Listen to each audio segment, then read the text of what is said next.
भगवान कल की अवतार की यह दुर्लभ कथा जो आप देखने और सुनने जा रहे हैं, यह कथा महर्षि व्यास जी द्वारा आज से हजारों साल पहले अपनी दिव्य दृष्टि द्वारा संस्कृत भाषा में कल की पुराण में लिखी गई थी। हम इस कथा को हिंदी में रूपांतरित कर आपके समक्ष प्रस्तुत कर रहे हैं। इस प्रस्तुति में हम जानेंगे कि कैसे भगवान कल्कि और अश्वत्थामा का मिलन कलयुग में होगा और जानेंगे भगवान कल्कि से जुड़े अनसुने रहस्य, जैसे कि भगवान कल्कि के शरीर पर वह कौन से 3 निशान होंगे जो उन्हें अवतार साबित करेंगे, और भगवान कल्कि के वे शक्तिशाली अस्त्र जो आज भी धरती पर मौजूद है। हम भगवान कल्कि को देख पाए या नहीं ये तो हमें नहीं पता, लेकिन क्यों न हम उनके जीवन के वृतांत को सुनकर अपने जीवन को धन्य बनाएं।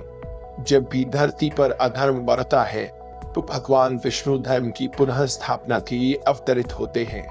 हमारे शास्त्रों में भगवान विष्णु के 10 अवतारों का उल्लेख मिलता है, जिनमें से 9 अवतार श्री हरि पहले ही ले चुके हैं और 10वां अवतार जो कि कल्कि अवतार होगा अभी होना बाकी है। तो आखिर कब और कहां जन्म लेंगे भगवान कल्कि? उनका यह अवतार कैसा दिखेगा और वह इस अवतार में वो किसका वध करेंगे, यह सब हम जानेंगे आज की वीडियो में। कल्कि अवतार भगवान विष्णु का एकमात्र ऐसा अवतार है जिसके जन्म लेने से पहले ही उनकी जयंती मनाई जाने लगी है। दरअसल भगवान कल्कि के जन्म को लेकर कई मत है। एक मत के अनुसार भगवान का जन्म शुक्ल पक्ष की द्वादशी तिथि को होगा, जबकि एक दूसरे मत के अनुसार भगवान कल्कि का जन्म सावन मास की छठी तिथि को होगा। आज के समय में इन दोनों ही तिथियों को कल्कि जयंती के रूप में मनाया जाता है।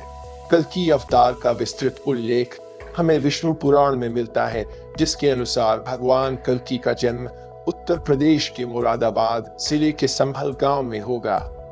उनके पिता का नाम विष्णु यश और माता का नाम सुमति होगा।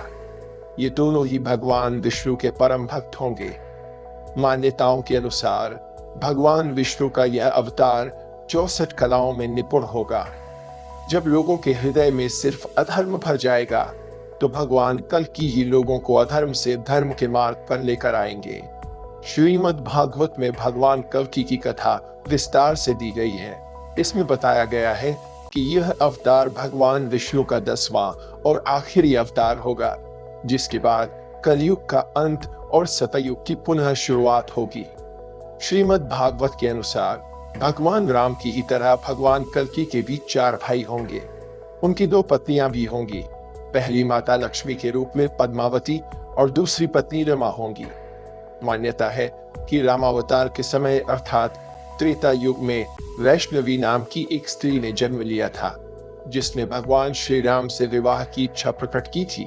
तब भगवान राम ने ही उन्हें विवाह का वचन देते हुए अपने कल्कि अवतार के बारे में बताया था। तभी से वैष्णवी तपस्या कर रही है और उनकी तपस्या समाप्त होने के बाद कल्कि अवतार में भगवान विष्णु उनसे विवाह करेंगे। विष्णु पुराण के अनुसार भगवान परशुराम भगवान कल्कि के गुरु होंगे। इसीलिए आज भी भगवान परशुराम महेंद्रगिरी पर्वत, जो आज के समय में ओडिशा प्रदेश में स्थित है, पर तपस्या करके कल्कि अवतार की प्रतीक्षा कर रहे हैं, ताकि वह उन्हें शस्त्र और शास्त्र दोनों का ज्ञान दे सके। विष्णु पुराण में इस बात का भी उल्लेख मिलता है कि परशुराम जी की आज्ञा का पालन करते हुए भगवान कल्कि भगवान शिव की तपस्या करेंगे, जिसके बाद उन्हें दिव्य शक्तियां प्राप्त होंगी और उनकी मदद से ही वह अधर्मी लोगों का संहार करेंगे। कल्कि अवतार के बारे में यह भी कहा जाता है कि वह दुनिया के सभी राजाओं को पराजित कर उनका वध कर देंगे और इस धरती पर ही नहीं बल्कि समुद्र पर भी राज्य करेंगे। भगवान कल्कि 64 कलाओं से युक्त होंगे, जो सफेद रंग के घोड़े पर सवार होंगे। अग्नि पुराण के अनुसार उनके घोड़े का नाम देवदत्त होगा और इस अवतार में श्री हरि के एक हाथ में तलवार और दूसरे हाथ में तीर कमान होगा, जिससे वह दुष्टों का संहार करेंगे। भगवान कल्कि के पास एक रहस्यमयी तोता भी होगा, जिसका नाम शूक होगा। यह तोता भूत, वर्तमान और भविष्य काल का संपूर्ण ज्ञाता होगा। जो समय समय पर अपनी शक्तियों से भगवान कल्कि की सहायता करेगा और कई तरह की महत्वपूर्ण जानकारियां देगा। विष्णु पुराण के अनुसार कल्कि अवतार तब होगा जब कलयुग का अंत निकट आ जाएगा, जब धरती पर हर जगह सिर्फ पाप का बोलबाला होगा। लोग अधर्मी होंगे जो सिर्फ अपने ही बारे में सोचेंगे। उन्हें ना तो शास्त्रों का ज्ञान होगा और ना ही उनमें संस्कार होंगे। कहा जाता है कि अभी कलयुग का पहला चरण ही चल रहा है, इसीलिए अभी कल्कि अवतार के होने में समय है। लेकिन कुछ लोग ऐसे भी हैं जो ये दावा करते हैं कि भगवान कल्कि का अवतार हो चुका है और भगवान कुछ समय बाद सबके सामने आएंगे। जैसा कि आप जानते हैं कि सनातन धर्म में काल चक्र को 4 युगों में विभाजित किया गया है और द्वापर युग में जब भगवान कृष्ण वैकुंठ लौट गए थे, तब धरती पर कलयुग की शुरुआत हुई। ऐसे में जब भगवान कल्कि पापियों का सर्वनाश कर देंगे तो वो भी वैकुंठ लौट जाएंगे, जिसके बाद धरती पर भयंकर प्रलय आएगा और समस्त जीवन समाप्त हो जाएगा। लगातार 12 वर्षों तक वर्षा होगी, जिसके बाद पूरे जीवन की फिर से स्थापना होगी और फिर उस युग को सतयुग कहा जाएगा। सतयुग में हर तरफ धर्म का ही बोलबाला होगा। लोग बच्चों की तरह सच्चे मन वाले होंगे और उनके मन में एक दूसरे के प्रति बैर नहीं बल्कि प्रेम होगा। वह ईश्वर की भक्ति में लीन रहेंगे और सबसे खास बात यह कि सतयुग में मनुष्य की आयु 1 लाख वर्ष तक और उसकी लंबाई 40 से 50 फीट तक होगी। ये थी कल्कि अवतार से जुड़ी वह बातें जिनसे अधिकतर लोग आज भी अनजान हैं। अब जानते हैं कल्कि भगवान के उन शक्तिशाली अस्त्रों शस्त्रों के बारे जो पृथ्वी पर आज भी मौजूद है। भगवान विष्णु ने समय समय पर इस संसार की रक्षा की है और इसके लिए उन्हें अनेक अवतार भी लेने पड़े हैं, जैसे मत्स्य अवतार यानी कि वह अवतार जो मछली की तरह दिखता है, कूर्म अवतार यह अवतार कछुए के समान दिखता है, वराह अवतार जिसका सिर सूअर का और शरीर मानव का है, नरसिंह अवतार इस अवतार में भगवान आधे शेर और आधे मनुष्य के रूप में अवतरित हुए हैं, परशुराम अवतार, राम अवतार, कृष्ण अवतार, बुद्ध अवतार और भगवान का कल्कि अवतार जो भगवान विष्णु का अंतिम अवतार होगा। इन सभी अवतारों में हम यह जानते हैं कि कल्कि अवतार को छोड़कर भगवान विष्णु और सभी अवतारों में अवतरित हो चुके हैं। लेकिन हम यह नहीं जानते कि भगवान कल्कि अवतार ले चुके हैं या फिर भविष्य में अवतार लेने वाले हैं। भगवान विष्णु ने आज तक जितने भी अवतार लिए हैं वह सारे अवतार काल चक्र के अलग अलग युगों में हुए हैं। जैसे सतयुग में मत्स्य अवतार हुआ, त्रेता युग में राम अवतार हुआ, द्वापर युग में कृष्ण अवतार और कलयुग में भगवान विष्णु का अंतिम कल्कि अवतार होगा। भगवान विष्णु ने जब जब अवतार लिए हैं तब तब उनके अवतारों में अलग अलग शक्तियां होती थी और वे अलग अलग अस्त्र एवं शस्त्र धारण करते हैं। जैसे भगवान परशुराम फरसे का प्रयोग करते थे, भगवान राम धनुष का प्रयोग करते थे, भगवान कृष्ण सुदर्शन चक्र का प्रयोग करते थे। लेकिन भगवान विष्णु जब कल्कि अवतार लेंगे तो उनके पास कौन कौन से अस्त्र एवं शस्त्र होंगे? हमारी धरती पर कुछ ऐसे शक्तिशाली अस्त्र एवं शस्त्र छुपे हुए हैं जो महाविनाशक है और उन शस्त्रों को भगवान कल्कि धारण करके समस्त संसार से पापियों का अंत करेंगे। शिव पुराण के अनुसार सुदर्शन चक्र का निर्माण भगवान शिव ने किया था। भगवान शिव ने यह अस्त्र भगवान विष्णु को संचालन के लिए दिया था। अन्य पुराणों में भी बताया गया है कि सुदर्शन चक्र का निर्माण विश्वकर्मा जी ने किया था। पुराणों के अनुसार उन्होंने पुष्पक विमान, त्रिशूल और सुदर्शन चक्र का निर्माण किया है। जब भगवान श्री कृष्ण ने देह त्याग किया तब सुदर्शन चक्र का क्या हुआ? इसका जवाब हमें भविष्य पुराण में मिलता है, जिसमें बताया गया है कि सुदर्शन चक्र को भगवान विष्णु या फिर उनके अवतार के सिवा और कोई धारण कर ही नहीं सकता और ना ही कोई जला सकता है। जब भगवान श्री कृष्ण ने देह त्याग किया तब सुदर्शन चक्र वही पृथ्वी में समा गया और जब भगवान कल्कि अवतार लेकर धरती पर जन्म लेंगे तब वह सुदर्शन चक्र को दोबारा पृथ्वी के गर्भ से धारण करेंगे। कहा जाता है कि कलयुग के अंत के समय में जब बुराई अपने चरम पर होगी, तब युद्ध में कल्कि अवतार सुदर्शन चक्र को धारण कर संसार में व्याप्त सभी बुराइयों का अंत कर देंगे। भगवान कल्कि की भक्ति इस समय ऐसे कवच के समान है जो हमारी हर प्रकार से रक्षा कर सकती है। भगवान कल्कि की भक्ति व्यक्तिगत ना होकर के समष्टिगत है। जो भी व्यक्ति भगवान श्री कल्कि की भक्ति करता है, वह यह चाहता है कि भगवान जल्दी से जल्दी इस धरती पर आए और सभी बुराइयों एवं दुष्टों का नाश कर दें। कलयुग यानी कि कलह क्लेश का युग, जिस युग में सभी के मन में असंतोष हो, सभी मानसिक रूप से दुखी हो, वह युग कलयुग है। कहा जाता है कि कलयुग की शुरुआत महाभारत काल से ही हो गई थी और तभी से कलयुग ने अपना कार्य करना शुरू कर दिया। कलयुग के कारण लोगों के मन दूषित होने लगे, उनके मन में औरों के प्रति घृणा उत्पन्न होने लगी और पुराणों में लिखा है कि जब जब संसार में पाप बहुत ज्यादा बढ़ता है, तब तब भगवान अवतरित होकर उन दुष्टों एवं पापियों का नाश करते हैं। पुराणों में दी गई जानकारी के अनुसार कल्कि अवतार के पास एक घोड़ा होगा जो सफेद रंग का होगा। वह घोड़ा बहुत ही ज्यादा फुर्तीला और शक्तिशाली होगा और उसका नाम देवदत्त होगा। उसी घोड़े पर सवार होकर भगवान कल्कि पापियों का अंत करेंगे। अपने कल्कि अवतार में भगवान कल्कि कर्ण का कवच धारण करेंगे।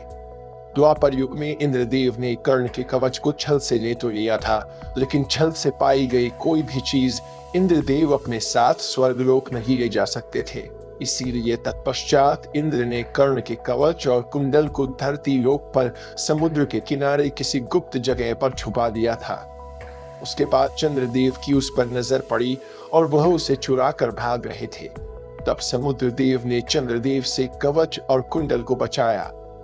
ऐसा माना जाता है कि तब से सूर्यदेव और चंद्रदेव इस कवच और कुंडल की रक्षा कर रहे हैं। अगर हम सूर्यदेव और समुद्र देव की कहानी को समझे, तो वह जगह जहां पर सूर्य की रोशनी सबसे पहले समुद्र को छूती हुई प्रतीत होती है, वह जगह है भारत के उड़ीसा शहर के पुरी गांव के निकट कोणार्क का सूर्य मंदिर। सूर्य मंदिर 13वीं शताब्दी में बनवाया गया था।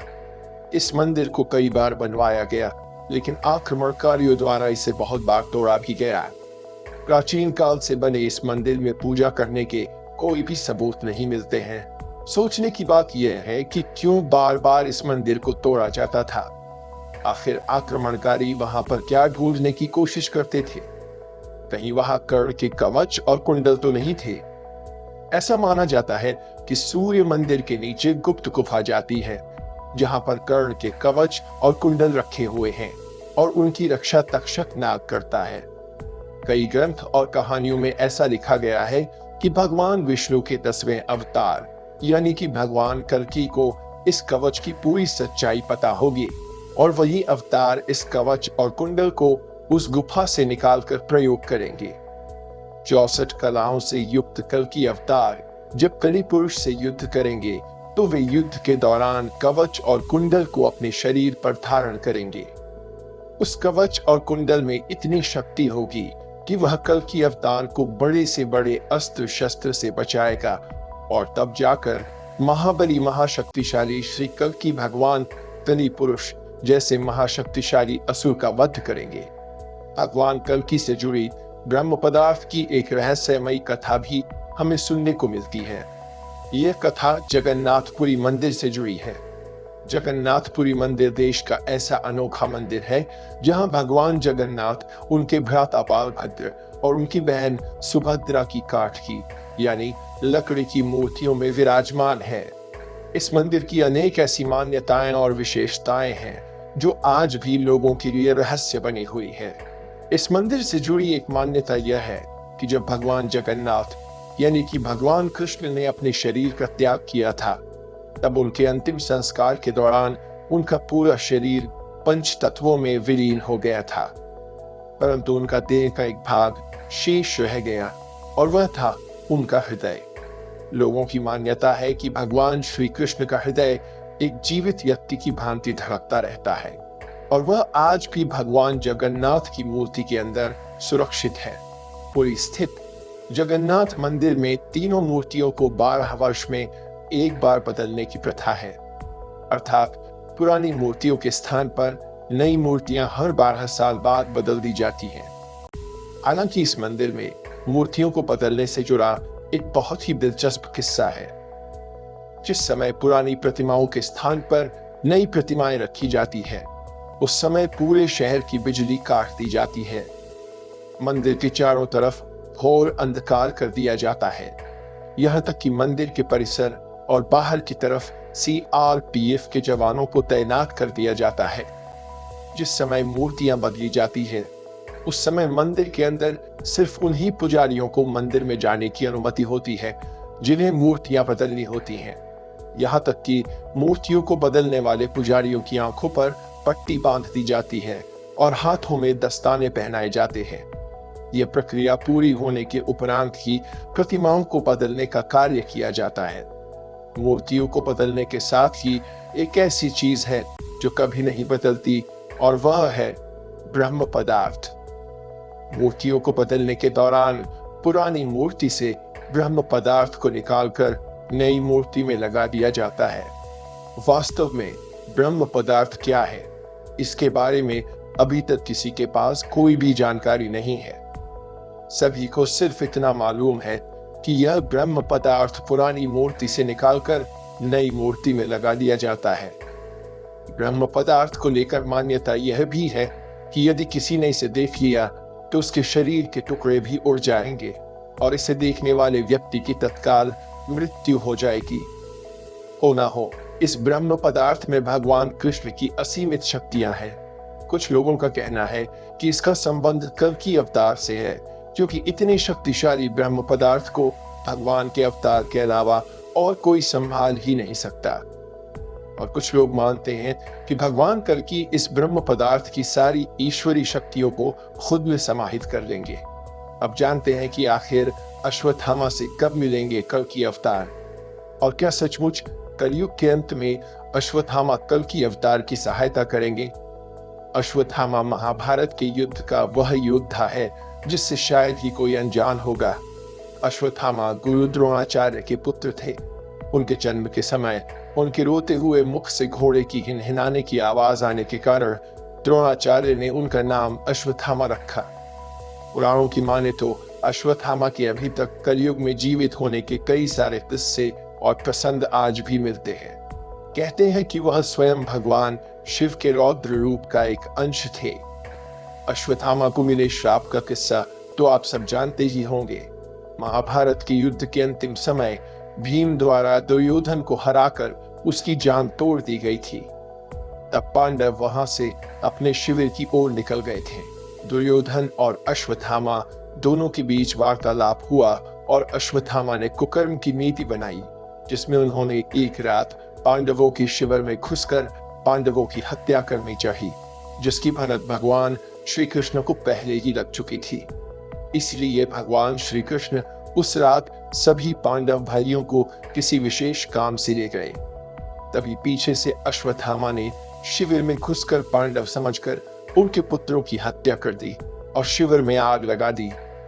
साथ ही उन्होंने अपने पिता गुरु द्रोणाचार्य के हत्यारे यानी कि धृष्टद्युम्न को भी खत्म कर दिया। तभी वहां पर अर्जुन और बाकी पांडव पहुंचे, जिन्हें वापस आता देख अश्वत्थामा ने एक घास का तिनका उठाकर उसमें ब्रह्मास्त्र अस्त्र का सर्जन किया और पांडवों की ओर प्रहार किया। जब अर्जुन ने ब्रह्मास्त्र अस्त्र को अपनी ओर आते हुए देखा तो अर्जुन ने भी ब्रह्मास्त्र का उपयोग किया। तब ऐसी परिस्थिति उत्पन्न हो गई थी कि दोनों महान शक्तिशाली अस्त्र आमने सामने थे। यदि इनका टकराव हो जाता तो पूरे संसार का विनाश निश्चित था। इस भीषण विनाश को रोकने के लिए भगवान कृष्ण ने दोनों ही योद्धाओं को होने वाले विनाश की चेतावनी देते हुए अपने अपने शस्त्रों को पीछे लेने के लिए कहा।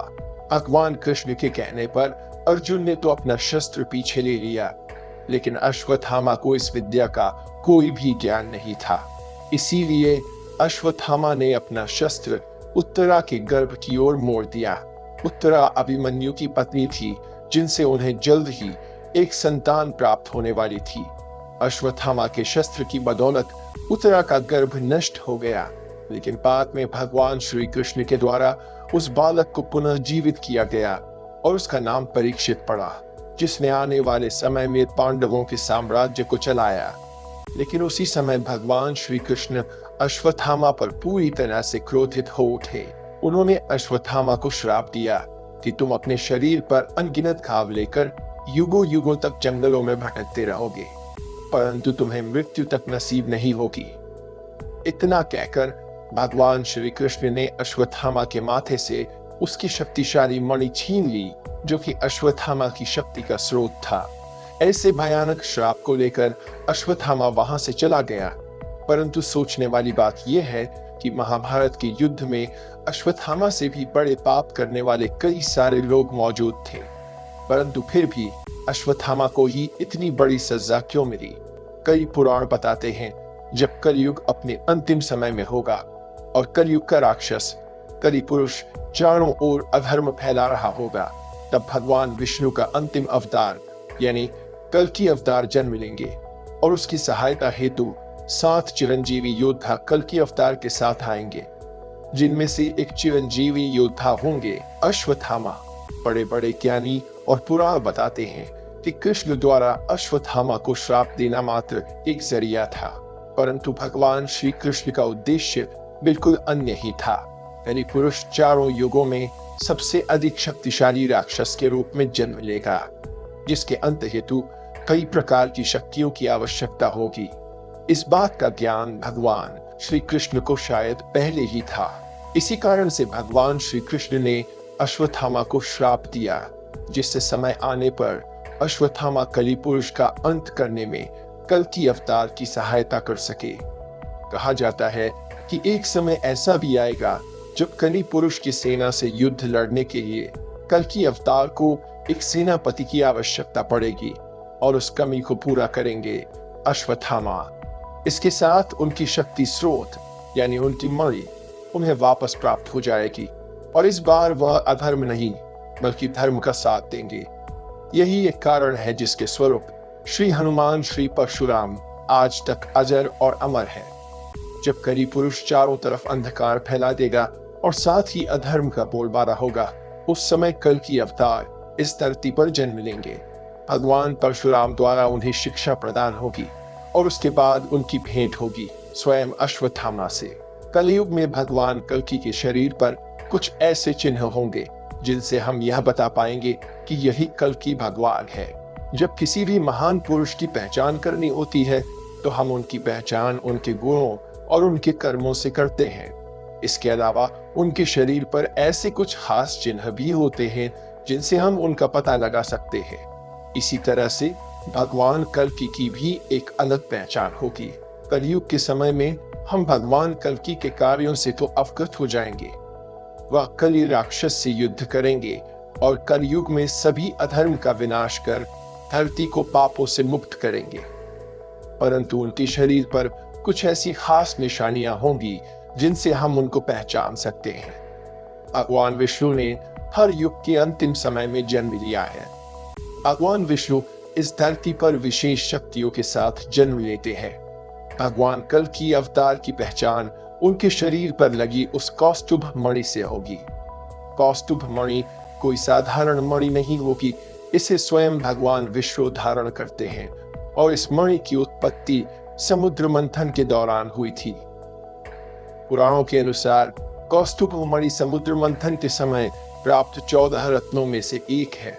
कहा जाता है कि यह मणि आज भी हमारी पृथ्वी पर है और पद्मनाभ स्वामी मंदिर के 7वें दरवाजे के पीछे यह मणि छुपी हुई है। आज तक कोई भी मनुष्य इस 7वें दरवाजे को खोल नहीं पाया है। जब कल्कि भगवान इस धरती पर जन्म लेंगे तब वे उस मंदिर के इस दरवाजे को खोलकर उस मणि को प्राप्त कर लेंगे। महाभारत में अश्वत्थामा के पास भी कुछ इसी प्रकार की मणि थी जो जन्म से ही उसके माथे पर लगी हुई थी। उस मणि के कारण वह इतना ज्यादा शक्तिशाली और अमर हो गया था कि वह आज भी जिंदा है। इसके अलावा भगवान कल्कि के माथे पर आधे चंद्र के आकार जैसा चिन्ह बना होगा। इस प्रकार का एक और चिन्ह उनके गले पर भी बना होगा। भगवान कल्कि दिखने में तो एक साधारण मनुष्य की तरह होंगे, परंतु उनकी शक्तियां अद्भुत होंगी। द्वापर युग के समय में भी इस प्रकार का चिन्ह श्री कृष्ण के माथे पर भी था और अब कलयुग में भगवान कल्कि के माथे पर भी इसी प्रकार का चिन्ह होगा। इसके अलावा भगवान कल्कि विशेष ज्ञान और कौशल के साथ इस धरती पर अपना आखिरी अवतार लेंगे। हम आशा करते हैं कि आपको आज की वीडियो पसंद आई होगी। ऐसी और वीडियोस देखने के लिए डिस्क्रिप्शन में दिए गए लिंक्स पर क्लिक करें और चैनल को सब्सक्राइब करें। धन्यवाद।